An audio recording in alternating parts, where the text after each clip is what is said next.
ተዋህዶ ሃይማኖት ታነጸሻል በመንፈስ ቅዱስ። በስመ አብ ወወልድ ወመንፈስ ቅዱስ አሃዱ አምላክ አሜን። እውነት እውነት እላችኋለሁ ቃሌን የሚጠብቅ ቢኖር ለዘላለም ሞትን አያይም። ቅዱስ ዮሐንስ የጻፈው የጌታችን ወንጌል ምዕራፍ 8 ከቁጥር 51። ሞትን የቀጠረው ሰውዬ ከሞት ጋር ቀጠሮ።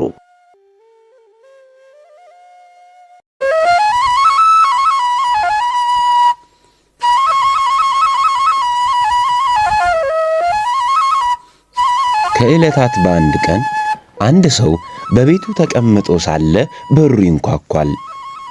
ደግሞ በዚህ ሰዓት ማን ይሆን የሚፈልገኝ ብሎ ከተቀመጠበት ተነስቶ በሩን ሲከፍት አይኖቹ ለማመን የሚያስቸግርና ያልጠበቀውን አስደንጋጭ ነገር ተመለከቱ።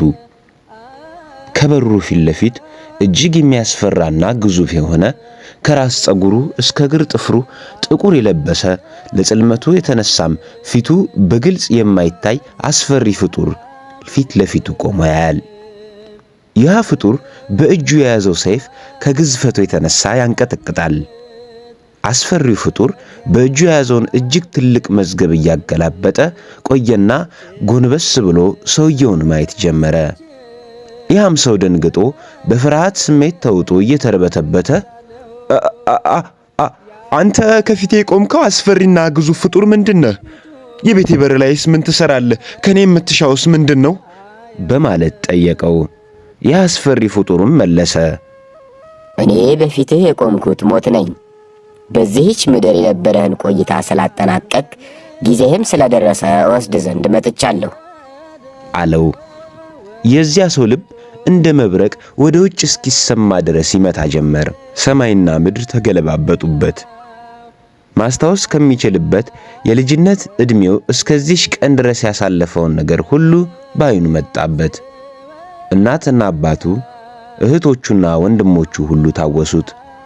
ከጓደኞቹ ጋር ያሳለፋቸው ጣፋጭ ጊዜያት በአይኑ ውልብ አሉበት። በሕይወቱ ሁሉ ያለፉትን የደስታም የሐዘንም የፈንጠዝያም የድንጋጤም አጋጣሚዎች ሁሉ በሰኮንዶች ውስጥ እንደ ትዕይንት እያስታወሰ በሕሊናው ተመለከታቸው። አሁን ግን ከፊቱ ድንገት ሳያስበውና ሳይዘጋጅበት ሞት ሊወስደው ቆሟል። እሺ ብሎ ሞት ቢወስደው እንኳ የት ሊወስደው እንደሚችል ገምቷል። ከራሱም ጋር ግብ ውስጥ ገብቷል። እኔ ኃጢአተኛ ሰው ነኝ። አሁን እሺ ብዬው ብከተለው እንኳን ወዴት እንደሚወስደኝ ጥያቄ አያሻውም። አንዳች እንኳን ዝግጅት የለኝም። ንስሐ አልገባውም። ቅዱስ ሥጋና ክቡር ደሙንም ከተቀበልኩ ዘመን ያልፈኛል። በቅጡ እንኳን ቅዳሴ ካስቀደስኩ ይቅርና ጸበል እንኳን ከጠጣው የመሽ ጊዜ ነው። ቤተክርስቲያን ብሄድ እንኳን ከጌታው ሳንቲም እንደሰረቀ ባሪያ ጓሮ መደበቅ መለያዬ ነው። ነጠላ መልበስ የሚያሳፍረኝ ሰውዬ እርቃኔን ስዞርና ስገላለጥ ከእኔም ብሶ ሌሎች ወንድምና እህቶቼንም በመጠጥና በጭፈራ ሳራክስ ግን አፍረት የለኝም። እንኳን መዝሙር ይቅርና አቡነ ዘበሰማያትን እንኳን በቃሌ የማላቀው ሰውዬ የዘፈን አልበሞችና የፊልም ታሪክ ትንተናዎችን ሲይዝ ግን ባለብዙ ዲግሪ ምሁር ነው የምመስለው። ውዳሴ ማርያም ወይም ለጸሎት መጽሐፍ ለማንበብ የሚያንገሻግሸኝ እና ላለማንበብ ምክንያት የምደረድረው ሰውዬ የስድብና ጉንተላ የነገርና የዘረኝነት ጽሑፎችን ለማንበብ ግን 24 ሰዓት አይኖቼ እንደደከሙ ነው። መጽሐፍ ቅዱስ ለማንበብ አንድ መምህር እንኳን የማልጠይቅና ሌላው ቢቀር በራሴ እንኳን ለማንበብ ፍላጎት የሌለኝ ሰውዬ ልቦለድና የፍቅር መጽሐፍትን ለማንበብ ግን ሰው ሳስጨንቅ ውላለሁ። ከጌታዬ ከኢየሱስ ክርስቶስ ፍቅር ይልቅ ጠፊና በቅድመ ሁኔታዎች የተወሰነው የሰው ፍቅር በልጦብኝ እደክማለሁ። እንዴ ታዲያ በየትኛው ዝግጅቴ ነው ሞትን እሺ ብዬ አብሬው የሚሄደው? እኔማ መቼም በሰማዩ ፍርድ ቤት የሰራሁት ክፋት እንኳን መደመጥ ሳያስፈልገው በቀጥታ ነው ወደ ሲኦል የምወረወረው። አዎ እንደዚያ ነው የሚሆነው አለ እዚያው በቆመበት እያሰላሰለ። ስለዚህ አሁን ከሞት ጋር መደራደር አለብኝ። አዎ በጭራሽ አሁን አብሬው መሄድ የለብኝም አለና ወደ ሞት ቀና ብሎ ማየት ጀመረ። ሞት በሰውየው ሁኔታ የተገረመ ይመስላል። አንተ ሰው ያልኩህን አልሰማህም? በል እኔ ብዙ ሥራ አለብኝ። ገና ብዙ የምጠራቸው ሰዎች ስላሉ ጊዜን አትግደል። ተነስ፣ ተከተለኝ፣ እንሂድ አለው አንድም ቆጣ ባለ ድምፅ። እንዴ ይሄማ ትክክል አይደለም አለ ይህ ሰው ኮስተር ብሎ ሞትን እያየው።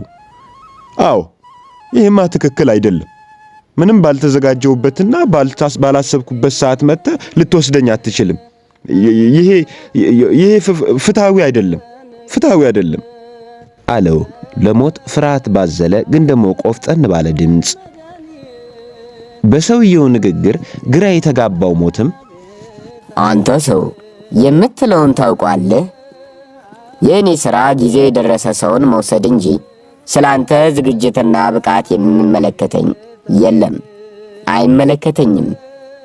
ደግሞም በዚህች ምድር ቆይታ መቼም እኔ ለማንም እንደማልመለስና ማንንም እንደማልምር ታውቃለህ። ስለዚህ አሁን የእኔንም ያንተንም ጊዜ መግደል አቁምና ተከተለኝ፣ እኔ ብዙ ሥራ አለብኝ አለው እየተቆጣ። ያ ሰው ግን አሁንም ክርክሩን ሊተው አልወደደም። አልሞት ባይ ተጋዳይ ሆኗል። አይ እንዴ እኔ በዚህች ምድር ስለሱ የማውቀው ሞትማ ማንንም የማይፈራ ፍትሃዊ እንደሆነ ነው። ነገር ግን አንተ እኔን ስለፈራኸኝና ስለምትፈራኝ ባላሰብኩበትና ባልተዘጋጀውበት ጊዜ ምንም አይነት ምልክት ሳትሰጠኝ ድንገት መጥተህ ልትወስደኝ እየሞከርክ ነው። የምትል ከሆነ ደግሞ አሁን ተወኝና ሌላ እድል ስጠኝ። እኔም በምልክትህ ከዚህ ቀደም የነበረውን ስንፍናዬን ትቼ ተዘጋጅቼና ንጹህ ሆኜ እጠብቃለሁ። ከዚያ ድጋሜ ስትመጣ ያለምንም አቅማማት ትወስደኛለህ።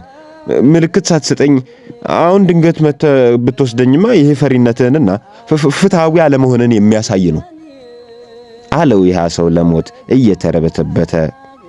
በሰውየው ንግግር የተናደደው ሞትም እንግዲያውስ ስለኔ የምታስበው ሁሉ ስህተት እንደሆነ ተረድቻለሁ። እነሆ አሁን ያቀረብከውን ድርድር ልቀበልህ። ነገር ግን ድጋሜ ስመጣ አልተዘጋጀውም ብትል አሊያም ልክ እንደ ዛሬው ምንም አይነት ምክንያት ብትደረድር በጭራሽ አልቀበልም። ምልክቴን ጠብቅ አለው። በዚህ ተስማሙና ሞት በእጁ የያዘውን መዝገብ እያገላበጠ ከሰውየው ፊት ሄደ። ያም ሰው በሩን ዘግቶ በረጅሙ ተነፈሰ። እንደምንም ብሎ ከሞት በማምለጡም ውስጡ በሐሴት ተሞላ። የተጠቀመውንም ብልጥነት እያሰበ ራሱን ሲያደናንቅ ቆየ። ይህ ከተከሰተ በኋላም ብዙ ጊዜያት አለፉ። ቀናትን እየተኩ ወራትም ዓመታትን እየወለዱ ጊዜው ነጎደ።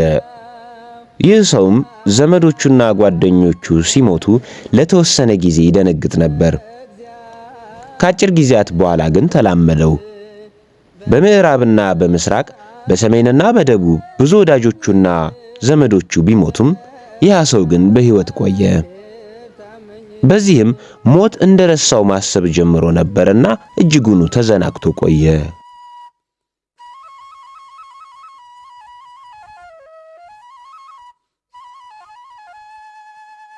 ከዕለታት በአንድ ቀንም ብዙ በልቶና ጠጥቶ ጠግቦ ነበርና በቤቱ ተኝቶ ሳለ በሩ በኃይል ሲንኳኳ ሰማ።